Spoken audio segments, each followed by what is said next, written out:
হইচই শেখো এদের থেকে কিভাবে কন্টেন্ট বানাতে হয়। আউটস্ট্যান্ডিং। এখন বাজে ভোর 4:30, তাই আমি একটু আস্তে আস্তে কথা বলছি, কারণ চারিদিকে লোক ঘুমিয়ে গেছে, আমি বোধহয় একাই জেগে। কেন জেগে? কারণ জি5-এ রঙ্কিনী ভবন বলে একটা সিরিজ বেরিয়েছে 7টা এপিসোডের। প্রত্যেকটা এপিসোডের রানিং লেন্থ মোটামুটি ওই 25 থেকে 30 মিনিটের মধ্যে। দেখলাম সিরিজটা, কমপ্লিট করলাম। কেন বলছি কমপ্লিট করলাম? কারণ এই সিরিজটা আজকে কমপ্লিট করার আমার ইচ্ছে ছিল না। আমি প্রথমে ভেবেছিলাম একটা দুটো এপিসোড দেখবো, তারপরে ঘুমিয়ে পড়বো, যেহেতু কালকে 25 তারিখ, অনেক কাজ আছে, তো ঘুমিয়ে পড়বো, পরে দেখবো। ওই যে দেখা শুরু করলাম, সিরিজটা পুরো না শেষ করে আমি উঠতে পারলাম না। এরকম একটা কন্টেন্ট, এরকম আউটস্ট্যান্ডিং কন্টেন্ট। সিরিজটা দেখো বস, মাথা ঘুরিয়ে ছেড়ে দেবে, মজা পাবে। সাইকোলজিক্যাল থ্রিলার, এবং এরকম কাজ বাংলায় খুব কম হয়েছে। আর সত্যি কথা বলছে, জি5-এ যখনই কোনো বাংলা কন্টেন্ট আসে না, আমার একটু হোপ থাকে কন্টেন্টগুলো নিয়ে, কারণ তারা শিকারপুরের মতো কন্টেন্ট দিয়ে এসছে, শ্বেতকালীর মতো কন্টেন্ট দিয়ে এসছে, তারা ছোট লোকের মতো কন্টেন্ট দিয়ে এসছে, তাই আশা রাখি আমি। এবং এই সিরিজটা সেই আশায় জল ঢালেনি ভাই। হ্যাটস অফ, কি সিরিজ বানিয়েছে রঙ্কিনী ভবন সিরিজটার নাম। এবার আমি আসছি একটা একটা করে, পজিটিভ দিক নেগেটিভ দিক। তার আগে গল্পটা বলে দিই। রঙ্কিনী ভবন বলে একটা বাড়ি আছে, সেই বাড়িটার গল্প এটা, যেখানকার দেবী হচ্ছেন রঙ্কিনী দেবী, সেই বাড়ির কুলদেবী, তার নামেই নামকরণ করা হয়েছে রঙ্কিনী ভবন। এবার সেই বাড়িতে এক ছেলের বিয়ে হচ্ছে, নতুন বউ আসছে বাড়িতে। নতুন বউ আসার সঙ্গে সঙ্গে না, সে বাড়িতে কিছু অঘটন ঘটছে। কেউ বলছে ববি অপয়া, আবার কেউ বলছে এটা রঙ্কিনী দেবীর অভিশাপ। কোনটা ঠিক কোনটা ভুল সেটা জানতে গেলে সিরিজটা আপনাকে দেখে নিতে হবে। এটা খুব বেসিক গল্প, হ্যাঁ, মানে আমি এই গল্পটার 10%ও বললাম না আপনাদেরকে। মেন গল্প আপনি সিরিজটা দেখলে বুঝতে পারবেন যে কি লেভেলের সিরিজ হয়েছে এটা। এবার আমি এর পজিটিভ দিক আর নেগেটিভ দিক নিয়ে কথা বলবো। প্রথমত, এর যে গল্পটা, গল্পটা না খুব যে আহামরি বা খুব আউটস্ট্যান্ডিং গল্প সেটা কিন্তু নয়। গল্পটা সিম্পল গল্প, কিন্তু এই গল্পটা যেভাবে স্ক্রিন প্লে রাইটিং করা হয়েছে সেটা অনবদ্য। সেটা যেভাবে আপনাকে হুক করে প্রথম এপিসোড থেকে, সেটা না আপনাকে ফিল করায় যে হ্যাঁ, এই ধরনের সিরিজ বাংলাতে হওয়া উচিত। তাহলে বাংলা কন্টেন্টের মান কোথাও গিয়ে বাড়লেও বাড়তে পারে। হইচইয়ের দ্বারা সম্ভব বলে মনে হয় না। ওই বছরে একটা দুটো কন্টেন্ট যেগুলো সাবস্ক্রিপশন এনে দেয়, সেগুলো ছাড়া হইচই যা কাজ করে, মানে জি5-এ এরকম কন্টেন্ট আরো বানানো উচিত। সত্যি বলছি, এর যে স্ক্রিন প্লে রাইটিং সেটা অসাধারণ। প্রত্যেক কটা জায়গায় এজ অফ দ্য সিট মোমেন্টটা ফিল হয়। আপনি বুঝতে পারবেন যেখানে যেখানে প্রত্যেকটা জায়গায় টেনশন ক্রিয়েট করতে চেয়েছে মেকার্সরা, যেখানে হাইপ ক্রিয়েট করতে চেয়েছে অডিয়েন্সের জন্য, প্রশ্ন ছাড়তে চেয়েছে, সেই জিনিসগুলো আপনি ফিল করবেন। স্ক্রিন প্লেটায় একটাই জিনিস দুবার দুবার করে দেখানো হচ্ছে। প্রথমে একবার দেখানো হচ্ছে, আবার লাস্টে একবার দেখানো হচ্ছে। এই দুটো জায়গায় যেভাবে অডিয়েন্সের সাইকোলজির সাথে খেলে না, সেটা অনবদ্য। লাস্টের ক্লাইম্যাক্স, যখনই আপনি ভাববেন এই সিরিজটা দেখতে দেখতে, একটা টাইমে গিয়ে না সিরিজটা প্রেডিক্টেবল হয়ে যায়। 5 নম্বর এপিসোডে বা 6 নম্বর এপিসোডে গিয়ে এই সিরিজটা ধরতে পারা যায় যে এই সিরিজে লাস্ট অব্দি কে করছে জিনিসপত্র।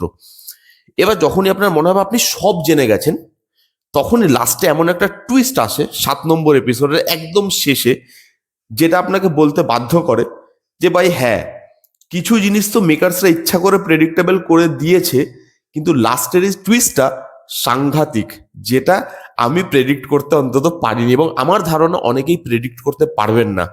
লাস্টের টুইস্টটা মনটাকে শান্তি করে দেয়। যে সোশ্যাল ইস্যুগুলো নিয়ে কথা বলে সেটা খুব ভালো। এই যে দেখবেন অনেকের বাড়িতে, বিশেষ করে গ্রামাঞ্চলের দিকে এখনো এই জিনিসটা আছে, শহরে তো তবুও এখন দেখা যায় না, গ্রামাঞ্চলে আছে, মেয়ে সন্তান হলে তাদেরকে কতক্ষণে বিয়ে দেব, কতক্ষণে ঘাট থেকে নামাবো, সেই জিনিসপত্রগুলো আমরা দেখতে পাই। সবাই যে সেটা করে সেটা আমি বলছি না, গ্রামেও প্রচুর এখন এরকম মানে মেয়ে আছে, তারা নিজের ছেলে মেয়েকে শিক্ষিত করতে চায়, তারা নিজের ছেলে মেয়েকে প্রপার ভাবে মানুষ করতে চায়। কিন্তু অনেকে আছে যারা ওই মাইন্ডসেট নিয়েই এখনো পর্যন্ত চলছে, যে মেয়ে মানেই পরের জিনিস, মেয়ে মানেই আবার মানে দায় ভার একটা, তাকে আবার যৌতুক দিতে হবে, তাকে আবার বিভিন্ন ধরনের জিনিসপত্র দিয়ে আমাদেরকে শ্বশুর বাড়ি পাঠাতে হবে।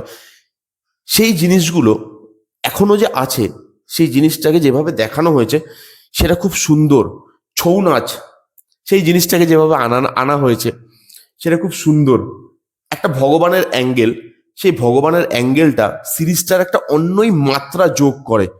যখন আপনার কোথাও গিয়ে মনে হবে যে ভগবানের জায়গাটা কেন এনেছে, তখনই সেই লাস্টের টুইস্ট এবং আপনার উত্তরগুলো আপনাকে দিয়ে দেবে। এর থেকে বেশি আমি আর কিছু বলবো না। লুক অ্যান্ড ফিল খুব সুন্দর, রুটেড। যেই জায়গার গল্প বলা হচ্ছে একটা গ্রামের গল্প, সেই গ্রামে একটা বড়লোক বাড়ি, বড়লোকের বাড়িতে সেই গ্রামের যে রুটেড জিনিসটা সেটা আপনি সেই বড়লোকের বাড়িতেও ফিল করতে পারবেন। গ্রামের একটা বড় লোক, সে তো শহরের বড় লোক নয় যে তার বাড়িতে সবকিছু জিনিস অ্যাভেলেবেল। তো সেই যে রুটেড জিনিসটা সেটা আপনি বড়লোক বাড়ি হলেও সেটার মধ্যে ফিল করতে পারবেন। সেটা খুব ভালো। একটা ব্যাক স্টোরি চলে এবং প্রেজেন্ট টাইমের জিনিস দেখায়। প্রথমে আপনি ধরতে পারবেন না যে ব্যাক স্টোরিটা কেন, সেই ব্যাক স্টোরিটা যেভাবে আসে এবং প্রেজেন্টের সাথে মেলে সেই জায়গাটা মজা দেয়। সেই জায়গাটা প্রেডিক্টেবল হয়তো 5 নম্বর এপিসোডে গিয়ে, এবং আমার মনে হচ্ছে মেকার্সটা ইচ্ছা করে ওই জায়গাটা প্রেডিক্টেবল করে দিয়েছে লাস্টের টুইস্টটাকে দেবে বলে। কিন্তু সেই জায়গাটা আপনাকে মজা দেয় যেভাবে দেখানো হয়। প্রেডিক্টেবল হলেও সেই জায়গা অবধি পৌঁছানোর জন্য মেকার্সরা যা যা করেছে, যে প্রেডিক্টেবল হবে হয়তো কিন্তু মজা দেবো আমি দর্শককে, সেটা ভালো। এখানে পারফরমেন্সেস, বিদীপ্তা ম্যাম যা পারফর্ম করেছে এখানে, ভাই আমি দেখে ছিটকে গেছি। যে বাংলাতে ট্যালেন্ট আছে, ইউজ না করলে তারা কি করবে। ভাই বিদীপ্তা ম্যাম কি পারফর্ম করেছে, এবং খালি বিদীপ্তা ম্যাম কেন, বিদীপ্তা ম্যামের কাঁধেই গোটা সিরিজটা ছিল হয়তো, কিন্তু এখানে প্রত্যেকটা মানুষ, যে বাড়িটার গল্প দেখানো হচ্ছে, সেই বাড়ির যারা ছেলেরা আছে, যে মেয়েটা আছে সে বাড়িতে, যে কাজের মানুষগুলো আছে, সবাই ইম্পর্টেন্ট ক্যারেক্টার। যে নতুন বউটা বিয়ে হয়ে আসছে, তার পারফরমেন্স কি সুন্দর। মানে যে এই ওয়েব সিরিজের হিরোইন, আমি তার পারফরমেন্স এর আগে দেখিনি।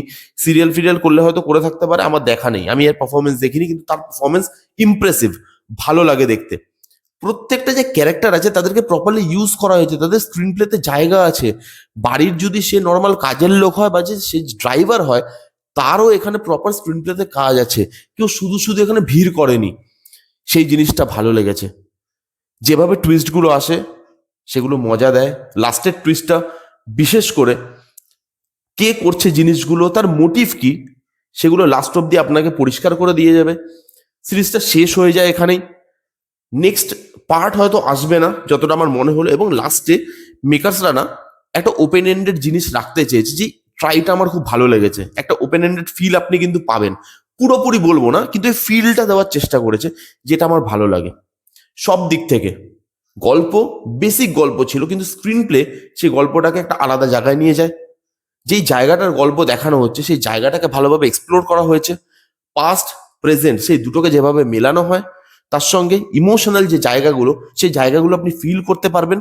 ইমোশনাল মানে হাউ হাউ করে কাঁদবেন না, কিন্তু ইমোশনটা আপনি ফিল করতে পারবেন, ভেতরে কষ্টটা ফিল করতে পারবেন।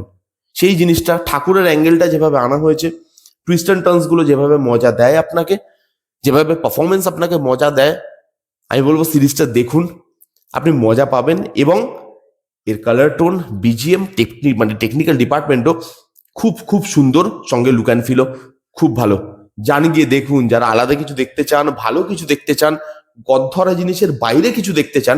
এটাও 4 দেওয়ালেরই গল্প, কিন্তু এটাও একটা সংসারের গল্প, 4 দেওয়ালেরই গল্প, কিন্তু সেই 4 দেওয়ালের গল্পটাকে তারা আলাদাভাবে প্রেজেন্ট করার চেষ্টা করেছে। এটা কোথাও গিয়ে আপনার সিরিয়াল বলে মনে হচ্ছে না, এটা হইচইয়ের রদ্দি মার্কা কন্টেন্ট গুলো মনে হচ্ছে না, মনে হচ্ছে যে 4 দেওয়ালের মধ্যে করেছি। কিন্তু কন্টেন্টটা দেখো, গল্পটা দেখো, এক্সিকিউশনটা দেখো, আমার আউটস্ট্যান্ডিং লেগেছে। যার জন্য আমি 4:30 অব্দি বসে দেখে ফেললাম, কালকে কাজ থাকা সত্ত্বেও, কালকে সকালে উঠতে হবে, তারপরেও আমি দেখে ফেললাম পুরোটা বসে, এবং মজা পেয়েছি। আপনারা যান গিয়ে দেখুন, দেখে কমেন্ট করে জানান যে আপনাদের কিরকম লাগলো। কারা কারা দেখেছেন তারা জানান আমাকে কিরকম লেগেছে। যারা যারা দেখেননি জান গিয়ে দেখুন কেমন লাগলো রিভিউটা, জানাতে ভুলবেন না। ভালো লাগলে please give a Thums up, like করবেন, কমেন্ট করবেন, শেয়ার করবেন, চ্যানেলটাকে মাস্ট মাস্ট সাবস্ক্রাইব করবেন। দেখা হচ্ছে নেক্সট কোনো ভিডিওতে, ততক্ষণ bye bye, take care and be safe.